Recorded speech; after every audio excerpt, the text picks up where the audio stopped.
Gone. That is the word, my friends, that I want you to think about today as we gather here to mourn. Gone. Think about the finality of that word.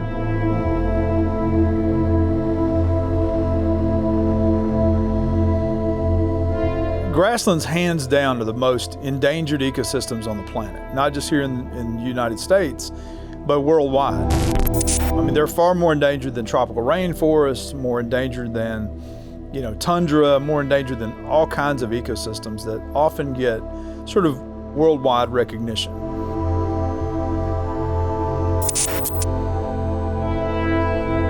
There's no way to really know how much grassland we've lost. I mean, at least it's a very safe estimate to say we've lost 90% across all types of grasslands.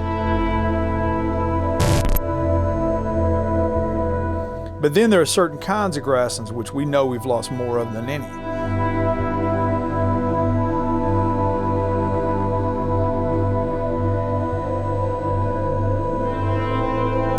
If you want to salvage what's left, or if you want to rebuild from what's left, you got to look to those little bitty scraps that remain on the landscape.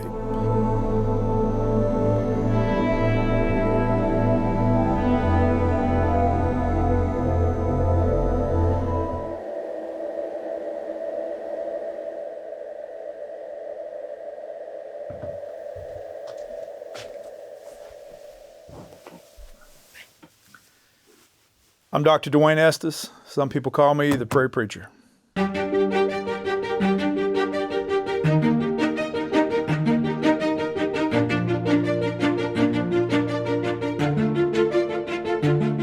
Coming home to a pretty unstable, childhood home, I naturally gravitated to the outdoors. I took to the woods every chance I'd get.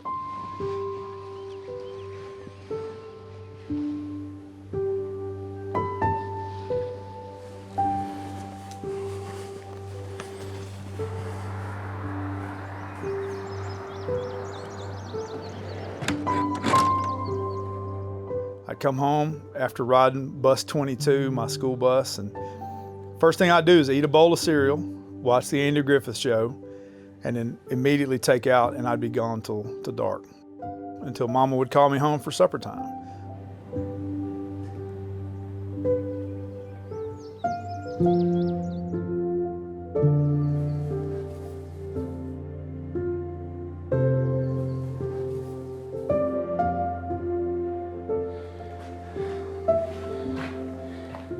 It was that love of the outdoors which led to me sort of discovering nature, and that I like plants. And that sort of naturally would lead to me over the course of my life to the path that I'm on now. Went into a career in botany. Nature is my nurturer. That's kind of a hard word for me to say, but it nurtured me growing up, and it provided sort of a safe place. It provided my education, and I think it was a very powerful experience for me.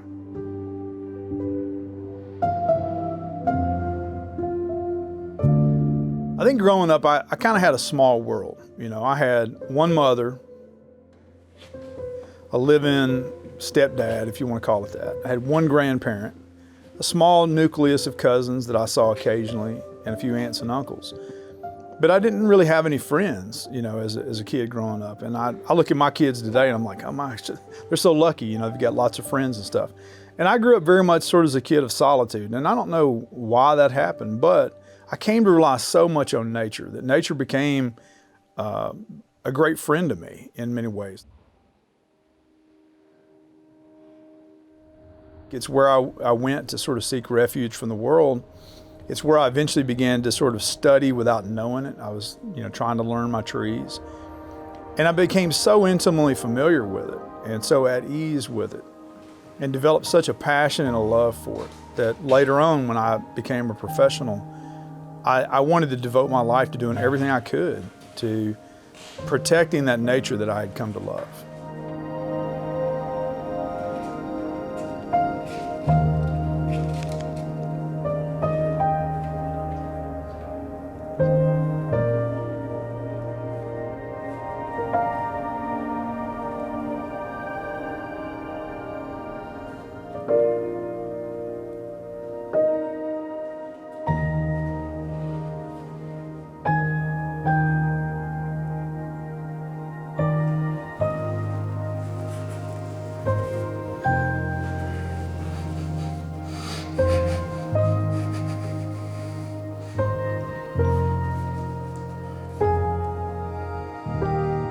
Everything I do traces back to that. I mean, every single aspect of my life is grounded in those experiences from when I was, age 10 to 17 growing up in the country.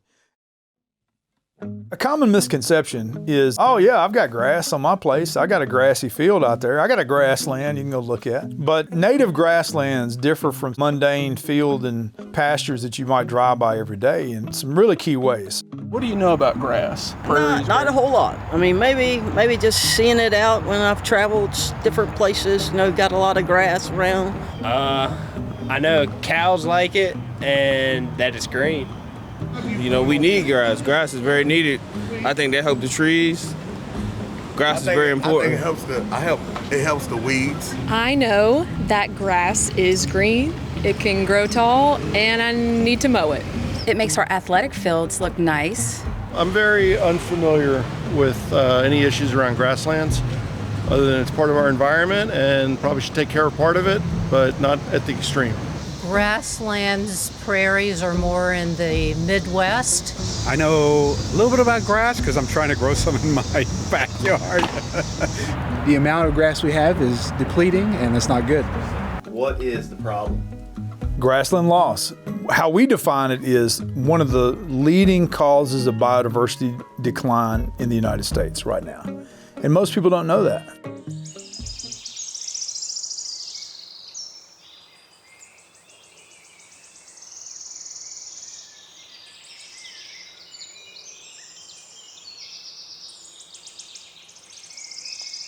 Much of the conservation discussion today is about loss and extinction and what we are at risk of losing in the next 10, 20, or 50 years. With grasslands, particularly in the Southeast, we've already lost 99% of the grasslands that were originally in this region. Most people don't appreciate how significant a role grasslands played in the ecosystems of the southeastern United States. And that's because those grasslands disappeared before there were photographs, before those systems were painted or drawn by early artists. And the popular conception is that the southeastern United States was entirely forested, and that's not accurate.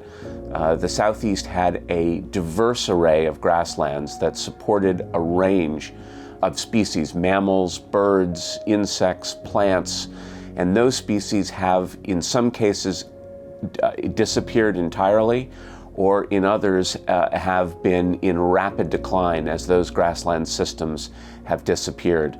We've had this long legacy of grassland species here in the South, and they go back not just tens of thousands of years, they go back millions of years.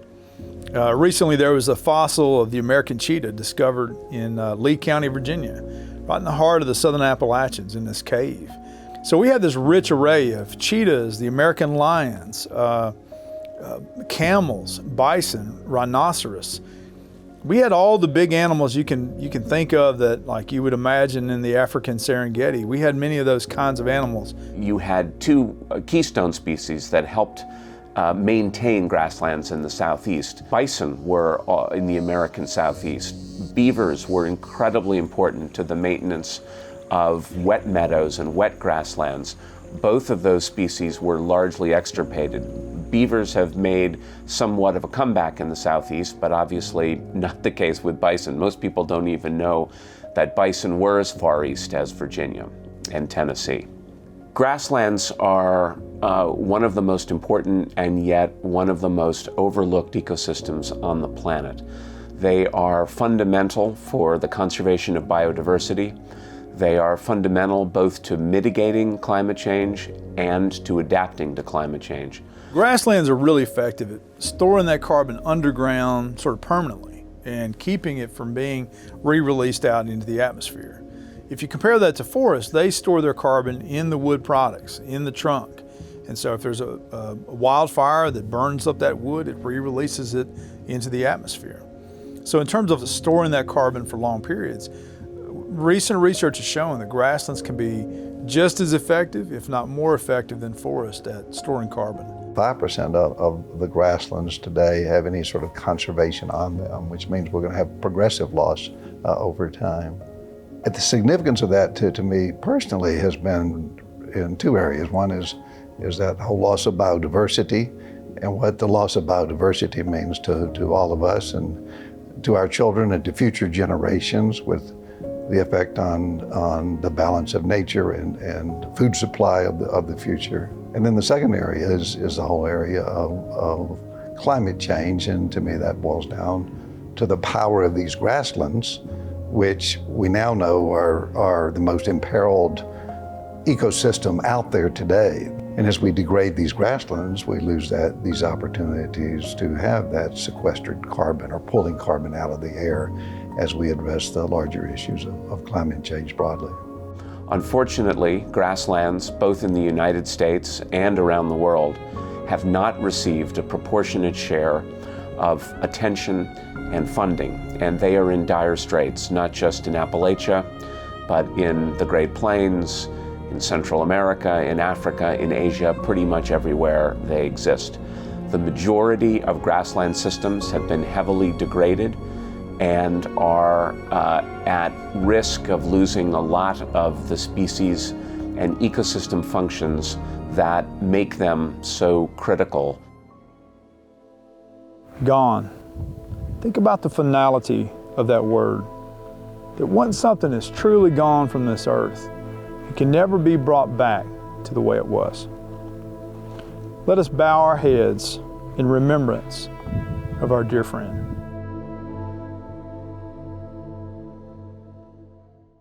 So the honest truth is, if we lost all of the Southeast's grasslands, they were completely gone, and all of those species were gone, what would happen? That's the question that you would logically ask. The honest answer is we don't know. We don't know what happens when we pull species out of an ecosystem, or where we pull an entire ecosystem out, which we're on the verge of doing with grasslands. What we do know is how important a lot of those species are, and the question is, do we want to take that risk? Do we want to take the risk of having those species go extinct or be reduced to such a level that they're no longer able to contribute to food security, that they're no longer able to contribute to recreation, that they're no longer able to contribute to our sense of the region from which we come? And that's a risk that we, consciously or not, are taking right now.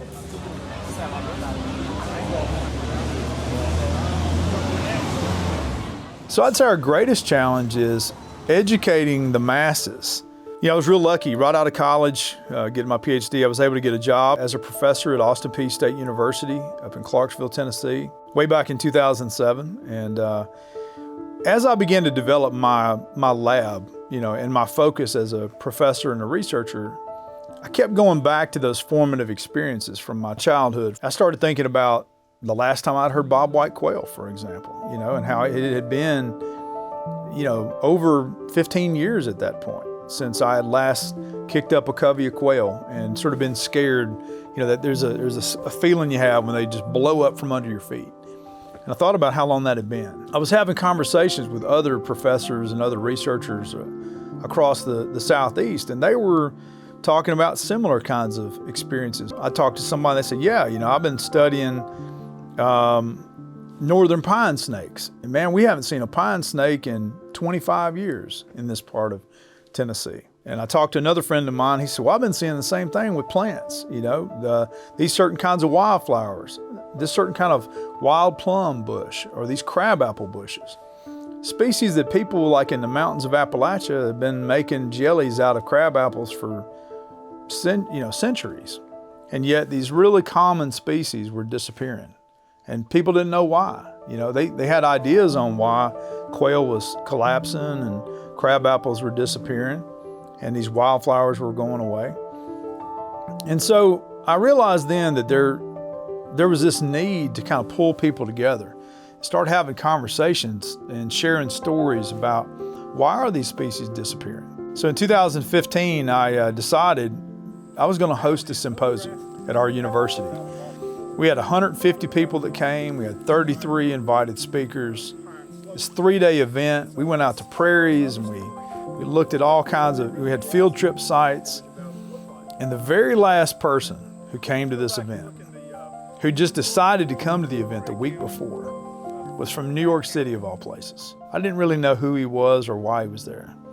But he sent me an email afterward and he said, Dwayne, he said, my goodness, I was blown away. I was blown away at this message that we've been missing this whole time. So then he posed this question to me. He said, what role can private philanthropy play in your mission to restore southern grasslands? I kid you not, I had to go look up the word philanthropy just to make sure I knew what the hell he was talking about. So that event was foundational. That was May of 2016. A couple months later, we were well on our way to developing what we call the Southeastern Grasslands Institute. And I couldn't have done it without our co-founder and my best friend, Theo Witzel, who's in Little Rock, Arkansas. Together, we co-founded the Southeastern Grasslands Institute. And we started with a small grant at $20,000. That's led to us being able to ultimately raise close to $25 million over our past 7-year history. For the first couple years, it was just us working as much as we could all the time. You know, we were our own communication staff and we were the ones doing it in the field, writing the papers, writing the grants. We're undergoing a pretty big growth episode right now. So we're going to be at 30 full-time employees by the end of this year.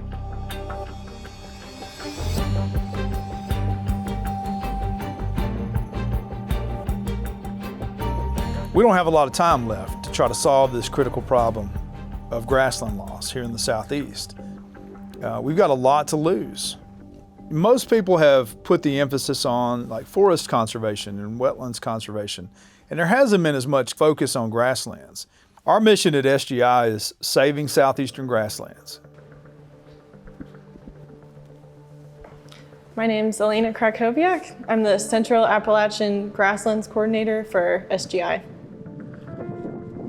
As a kid, I spent a lot of time outside. That was sort of the place I felt the happiest and most at ease, but throughout high school and even early college, I sort of turned away from science. I was more into music and actually started out college as an English major doing creative writing. And I just didn't feel like I was finding my people in that path. The reason I initially turned away from science when I was younger is because it was just so boring in high school. Like, it just wasn't that interesting to me to learn about cells and anatomy and things like that. I had no idea that being a botanist was something you could do, that you could have a job where you got to spend so much time outside just looking around and basically exploring. And those were the things that I was really passionate about as a kid. So I joined the lab group there at UT Chattanooga. I wanted to do a floristic inventory. Your goal is to make a big list of every single plant that's found there. The Orchard Knob project just kind of fell into my lap. Orchard Knob is a national military park that is basically right in downtown Chattanooga. It's really tiny. It's not what you would picture when someone says national park. It's only about 2 blocks in size. It's completely surrounded by an urban neighborhood. Because it's a historical site where the Battle of Orchard Knob, a Civil War battle, occurred, it was fortunate enough to be set aside and not developed at all.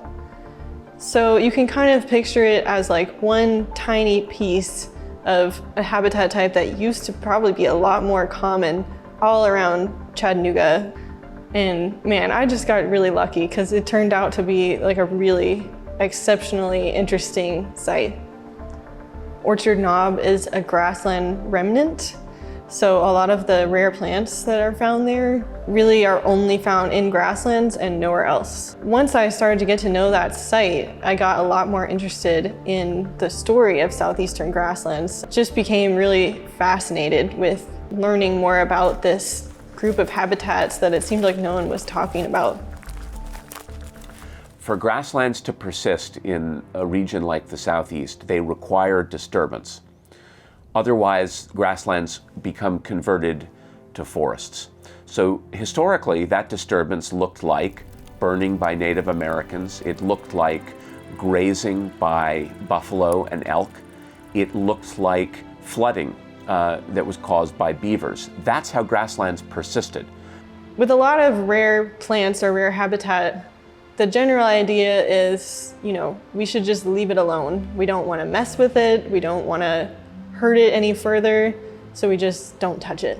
But the interesting thing about grasslands in the Southeast is that they really need disturbance to thrive. When white humans came in and settled the landscape, all those disturbances went away. Native Americans were pushed off their land. Buffalo were hunted out of existence. Beavers were trapped. And the elements that created the disturbance that enabled grasslands to persist were taken away. We need to bring that disturbance back. We need to reintroduce fire. We need to bring beavers back. And we need to understand that grasslands depend on human interaction in large part. Healthy grasslands are not incompatible with human use. It's exactly the opposite. Healthy grasslands and human uses of the land, whether it's livestock or hunting or recreation, are not just possible, they're codependent. And that is part of the great opportunity for grassland restoration. When I became a farmer and moved into agriculture, not just nature, but into agriculture and trying to be a producer, I knew that there was a problem with our soils, and I knew that there was a problem with our grasslands. I knew there was a problem with our grazers. So we started drawing lines, like literally in the pasture. Over here is natural grasses, over here are European grasses. Animals graze over here, and over here is our little pocket of nature. Dwayne took us to what we call the $1 million view, and we stood up and we looked at it. We were all looking at the mountains and the clouds and the beauty of the distances that you can see from one of the vistas on the farm. And we were all looking up, and I looked at Dwayne because I thought he's going to be so impressed with this. And Dwayne was looking down, and he said, "Do you realize that we're standing under this overhang of a couple big white oaks, and under our feet is little bluestem, and it's growing because it's been ignored. It hasn't been mowed, it hasn't been sprayed, it hasn't been grazed because nothing could get to it. So it found its little tenacious patch of soil to exist." And that was a light for me when Dwayne said that. It illuminated the fact that this is a healing earth that we live on, and we just have to open up that opportunity, and we don't have to fight against nature, but we just have to open that door and let nature do what it's going to do. So if we can eradicate the things that we've introduced and open up those healthy pathways for soil, then the right things will start to happen, just even on this little patch of farm in central Appalachia. But what can the average person do? Well, even community level involvement can have a really big impact. Orchard Knob had kind of gone to this critical point where it needed an intervention. We had 40 or so volunteers come out. They tackled a problem that would have taken a single person weeks and in a matter of hours. But we really made a big difference on that day. On an individual level, even if you just have a tiny yard, plant native plants. Even having a tiny patch of native grassland habitat in your yard can serve as an island, sort of in a sea of urban habitat, to help, create stepping stones between these larger patches of grassland that we have protected. I kind of liken southern grasslands to this Appalachian crazy quilt. You've seen those old quilts on the front of barns around the mountains of Virginia. That crazy quilt design, that sort of very much symbolizes grasslands. They're all broken up and fragmented. Some are big and some are small, but many of the existing grasslands are fractured and separated in space from each other. And if I look ahead to what will it look like to successfully restore and rebuild southern grasslands in the future, I think about that crazy quilt. and what we've got to do to connect these pieces together. The ultimate goal is not conservation just for conservation's sake, but it's restoration to a point that you can maximally benefit people and the livelihoods of people to have an income or to enjoy beauty, to enjoy nature, to restore their mental health in many ways. And the best way to do that is by restoring that land, those grasslands, the rich biodiversity of life and species preservation that we know this balance, this fragile balance of life depends on. We should all be full of regret. You were so selfless for so long, taking everything that the world threw at you. We watched you slip away, and we didn't do anything.